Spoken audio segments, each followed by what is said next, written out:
Hello दोस्तों, नमस्कार। मैं हूं राज यादव और एक बार फिर से आपका बहुत बहुत स्वागत है smart city update YouTube channel पर। दोस्तों, जैसे कि आप सभी को पता है कि आरक्षण का क्या रोस्टर तैयार किया गया है गवर्नमेंट के द्वारा, और इसके प्रस्ताव को विधानसभा में पारित भी कर लिया गया है विशेष सत्र के दौरान, जो कि 1 और 2 दिसंबर को विशेष सत्र रखा गया था।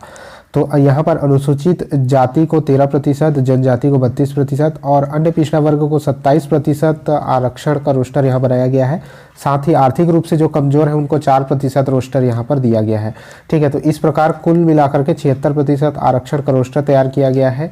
तो इसी के संबंध में जो छत्तीसगढ़ सरकार के स्वास्थ्य मंत्री हैं टी.एस. सिंहदेव जी, उन्होंने जो है 76% आरक्षण क्यों यहाँ पर कुल मिलाकर के दिया गया उसके बारे में पूरा डिटेल से उन्होंने समझाया है।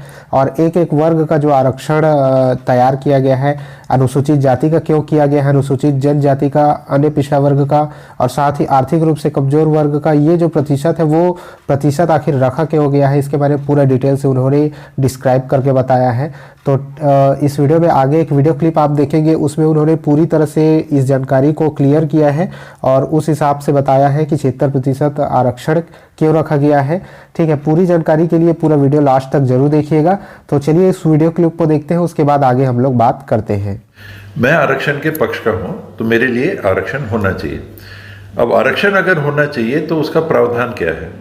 संविधान में ये व्यवस्था है कि अनुसूचित जनजाति और अनुसूचित जाति को उनके आबादी के अनुपात में आरक्षण प्राप्त में होना है। शेष 10% और सुप्रीम कोर्ट ने भी सहमति दे दी कि अनारक्षित वर्ग अर्थात एसटी, एससी, ओबीसी के अतिरिक्त जो शेष अनारक्षित आबादी है देश की, उनको भी आर्थिक क्राइटेरिया लागू करते हुए, आर्थिक मापदंड लागू करते हुए जो कम आमदनी वाले परिवार हैं उनको भी 10% तक आरक्षण दे दिया जाए।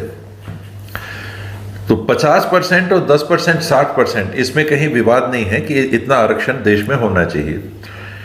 सुप्रीम कोर्ट ने एक फैसला दिया था 50% से ज़्यादा आरक्षण नहीं होना चाहिए। साथ में उन्होंने ये भी स्वीकार किया कि कुछ राज्यों में उनकी विशेष भौगोलिक, सामाजिक, आर्थिक परिस्थिति के कारण विशेष परिस्थितियों में क्वांटिफाइबल डाटा के आधार पे, प्रमाणिक जानकारी के आधार पे ये आरक्षण आपातिक स्थिति में 50% से ज़्यादा भी किया जा सकता है। तो ये सुप्रीम कोर्ट ने कहीं ऐसा नहीं कहा कि 50% से ज़्यादा आरक्षण होगा ही नहीं। देश का संविधान अनुसूचित जनजाति और अनुसूचित जाति को उनके आबादी के अनुपात में आरक्षण देता है, उसमें कहीं विवाद नहीं है।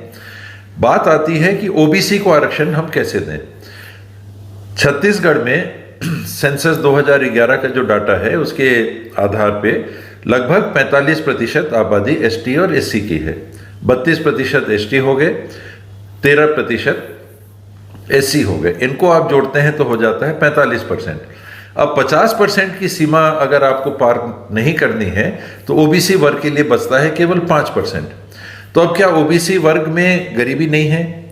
ओबीसी वर्ग में आरक्षण की आवश्यकता नहीं है? देश ने माना कि 27% तक आरक्षण ओबीसी समाज को मिलेगा। ओबीसी, उनकी आबादी 43 से 47% आकी जा रही है। 43% आबादी को मात्र 27% आरक्षण दिया जा रहा है। 43% की आबादी है, एसटी को जितनी आबादी है उतना आरक्षण, एससी आबादी को जितनी आबादी है उतना प्रतिशत आरक्षण, ओबीसी समाज को उसमें भी क्रीमी लेयर का प्रावधान है। जिनकी आमदनी 8 लाख से ऊपर की है उनको आरक्षण नहीं मिलेगा। शेष जो नागरिक हैं उनमें भी आबादी से कम 27% को ही आरक्षण मिलेगा। ये कल बिल में लाया गया। और छत्तीसगढ़ की आबादी को अगर आप देखते हैं, एसटी हो गए 32, एससी हो गए 13, 45, 27% आपने 47% आपने अगर ओबीसी को आका तो ये कितना हो गया? 92%। अनारक्षित वर्ग कितना बचा? 8%। उनके भी आधी आबादी को आप 4% के लिए आरक्षण दे रहे हैं। और उसके अतिरिक्त 76% जो आरक्षण है, 24% सीट तो खाली है सबके लिए। मेरिट के आधार पे वो किसी भी वर्ग के हो सकते हैं, उनको मिल सकती है। तो अनारक्षित वर्ग के लिए जो बात आती है कि हमको 10% तक मिलना चाहिए, वो 10% छत्तीसगढ़ सरकार ने क्यों नहीं किया? क्योंकि आबादी ही अनारक्षित वर्ग की मात्र 8% है। ओबीसी की आबादी 47% तक हो सकती है, आरक्षण उनको कितना मिल रहा है? केवल 27%, करीब करीब आधा। और एसटी और एससी आबादी को पूरा। इसमें भी कुछ लोग ये विवाद कर रहे हैं कि एससी आरक्षण जो था वो 16% से घटा के 12% कर दिया गया या 13% कर दिया गया। तो एससी का आरक्षण जो था वो किस आधार पे था? वो प्रतिशत आरक्षण किसी को नहीं दिया गया था। जितनी आपकी आबादी है उतना प्रतिशत आरक्षण दिया गया था। मध्य प्रदेश में एसटी की आबादी 20% थी और एससी की आबादी 16% थी। तो आरक्षण 20% ट्राइबल को और 16% एससी को नहीं दिया गया था। उनको जितनी उनकी आबादी थी उतना दिया गया था। और कि आपका घट गया, आपका घट गया, तो घटा किसी का क्यों नहीं है? क्योंकि आपको 16% नहीं मिला था, आपको आबादी के अनुपात में मिला था। उस समय आबादी 16% थी। एसटी को 20% नहीं मिला था, एसटी को आबादी के अनुपात में मिला था और उस समय उनकी आबादी 20% थी। अब वो यहां पर 32 हो गई छत्तीसगढ़ में। और एससी की आबादी आज के दिन 13 है। और ओबीसी जो शेष बचते हैं उनको उतना आरक्षण सबको दिया नहीं जा सकता क्योंकि बहुत हाई आरक्षण हो जाएगा।